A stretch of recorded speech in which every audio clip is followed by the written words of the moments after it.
Now, my angle begins the thread of Newsgang commentaries that will tonight focus on the long tentacles of corruption that run deep in Kenya and now threaten to break the banks and sweep everyone downstream. I begin with what is now clearly the country's insatiable appetite for dams, big dams that continue to drown millions of taxpayer shillings. Multiple reports suggest that under the Jubilee government, deals worth $750 billion, that is more than 700 billion shillings, have been entered into or are awaiting signatures, all in the name of dam construction. Indeed, the government has made it public that it is constructing some 57 dams of varying sizes across the country. But so far, it has been a story of bitter waters coming from these big infrastructure projects. Just today, the Cabinet Secretary for Water and Sanitation, Simon Chelogui, confirmed the country's worst fears. He basically said he could not guarantee the completion of the Itare Dam, which has already gobbled 11 billion shillings, in the hands, by the way, of the very same Italian company at the center of the controversial Kimwarer and Aror dams, that is CMC di Ravenna, which is basically broke or has gone under. At this point, I'm reminded of the words of the 19th century English poet and painter William Blake, who said, "Expect poison from standing water." He probably didn't have Kenya in mind, but today these standing dam waters have become a nightmare, a cash cow for greedy tenderpreneurs and misery for the rest of Kenyans.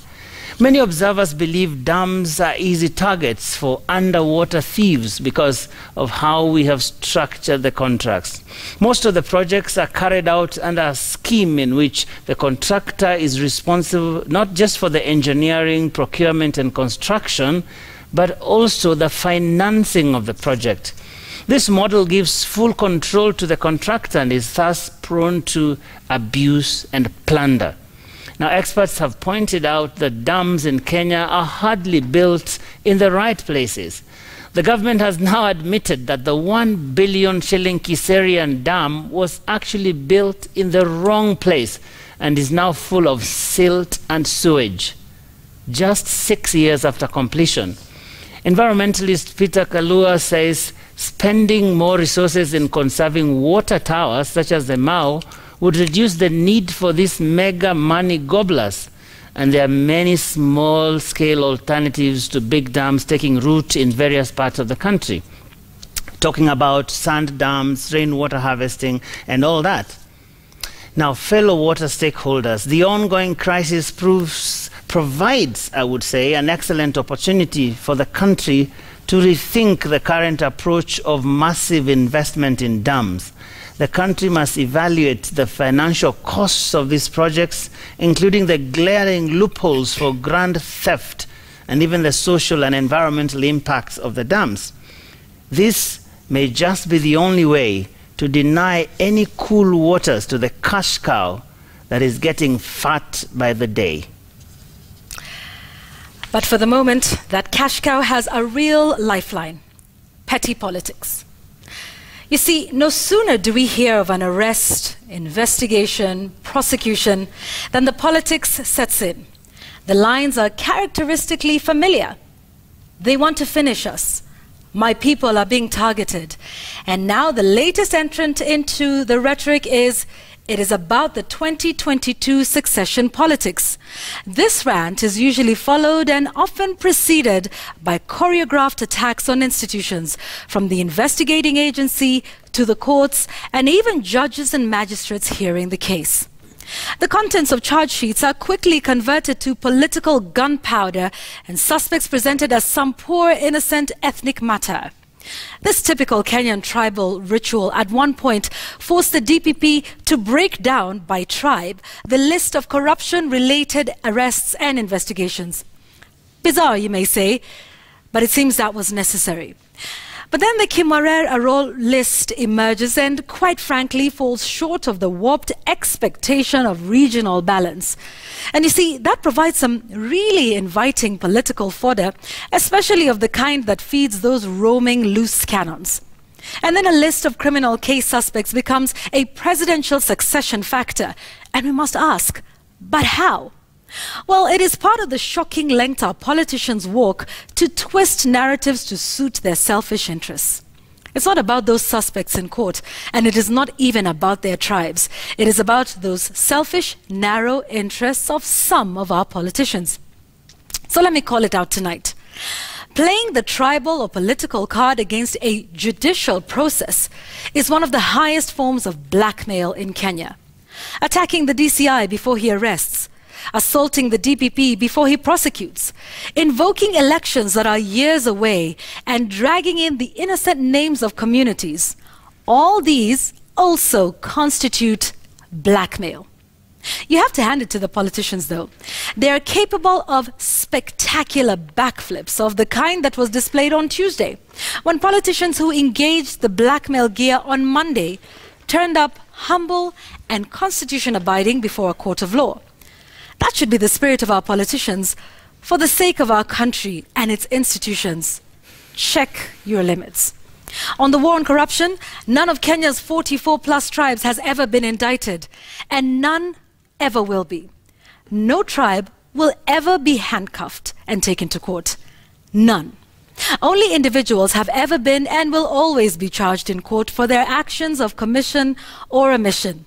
This is the language leaders must speak if the war on corruption is to be won.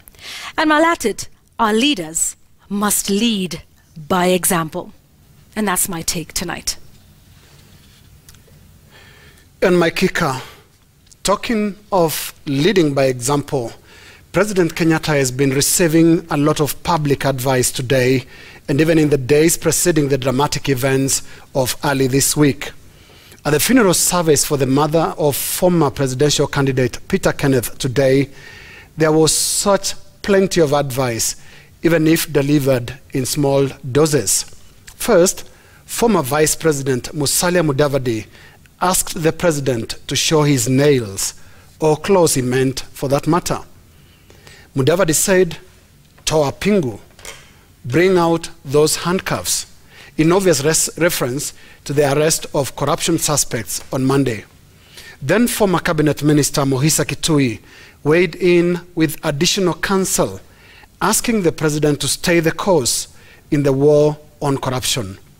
Elsewhere, especially on the social media, even more unsolicited advice, some of it grossly misleading, is being offered to President Kenyatta. But it should be appreciated that the president has his own mind and plans on how to execute the responsibilities of his office and his term. There is, however, one overriding message in the overflow of unsolicited advice to the president. First, a lot of people deeply care for this country and they want Kenya to succeed. These people pouring in their advice also know that the fate of a country can be decided by its leadership, and in this case, Uhuru Kenyatta's presidency. The corruption-related arrests made early this week are hugely popular because millions of well-meaning Kenyans know that corruption is eating this country down to its foundation. Then there are those advising the president not to miss the moment, for example, to fix his cabinet. Critics of Uhuru's cabinet perceive it as deeply divided, glaringly inexperienced, with some privately describing it as the weakest ever assembled in the country's independence history. Some of the advice coming through to the president includes calls to inject experience and political steady hands into his cabinet. But the main block of this unsolicited advice is on the president's oft-mentioned desire of a lasting legacy. Now, some would tell the president, legacies are not created through half measures. Legacies are products of courageous and visionary decisiveness. From my little deck as a reporter of the last 3 presidencies, here is my 2 cents worth for the president. Go for the corruption cartels. Break them to pieces. They are shaken and seemingly are the weakest ever. They are on the run. Hound them out of your government and let them face our increasingly assertive and coincidentally bearded prosecution. As many Kenyans say, the war on corruption is President Kenyatta's best chance at a legacy. It is not the SGR or universal healthcare, it's not manufacturing, and it's not food security or that funny housing thing. There's really no big four, there's only one big one. It is the war on corruption, period. The president cannot miss the moment. He owes it to all of us. He owes it to himself and owes it to his legacy, if he is to have any. That's my kicker. Well, and let me punch it a little further. You see, the judiciary too needs a legacy. And tonight, I want to applaud one High Court judge, Lady Justice Grace Mumbi Ngugi. Yesterday, she made a ruling that fundamentally changes the game plan in the fight against corruption, and particularly what I will call devolved graft and theft of public resources. The judge, who is headed to the appellate court, after successfully going through a rigorous Judicial Service Commission process, ruled in an appeal filed by Samburu Governor Moses Lenol Kulal that county chiefs facing corruption charges must step aside until their cases are heard and determined. You see, governors who have previously been in the dock over mismanagement of county resources have strategically used Section 62, subsection 6 of the Anti-Corruption and Economic Crimes Act to argue for their stay in office. The Lady Justice declared that that section of the law was unconstitutional, pointing out that it was entrenching corruption and impunity in the country. And I agree with her 100%. You see, other public office holders such as cabinet secretaries, principal secretaries, and managing directors of parastatals and other government agencies, whenever slapped with corruption charges, immediately exit office, albeit temporarily, until their cases are concluded, and they rarely make it back to their offices.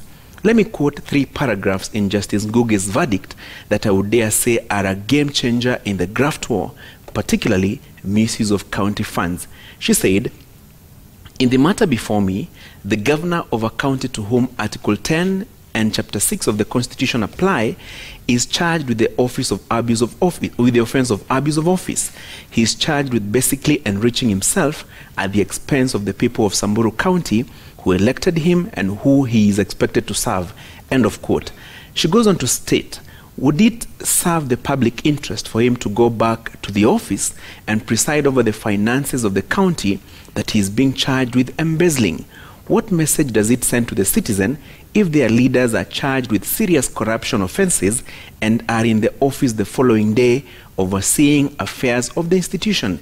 End of quote. And lastly, how effective is the prosecution of such state officers be when their subordinates who are likely to be witnesses are under the direct control of the indicted officers? End of quote. This verdict by Lady Justice Ngugi is a confirmation that our courts can play a pivotal role in fighting graft and making the vice not only an expensive but painful affair. Lady Justice Hedwig Ongundi also made a precedent-setting verdict that is no doubt a plus in the war against corruption. She ordered former Nairobi County Finance Minister Jimmy Kiamba to pay the state a total of 317 million shillings of Ofeitis Runda House to the state. The decision was reached after the Anti-Corruption Court ruled that Kiamba is in possession of unexplained assets. According to the judgment, Kiamba will pay the government 35 million shillings and another 282.6 million shillings or lose the property situated in Runda Water Estate. These 2 decisions by the lady judges are no doubt worth celebrating, but it is also a challenge to the investigative and prosecution agencies. Present watertight evidence to judges and magistrates, argue your cases effectively, carry the public with you, deal with all graft matters impartially, refuse to be used to settle political scores, and the war against graft will be won. What am I saying? Let everyone simply play their part. And that is my punchline.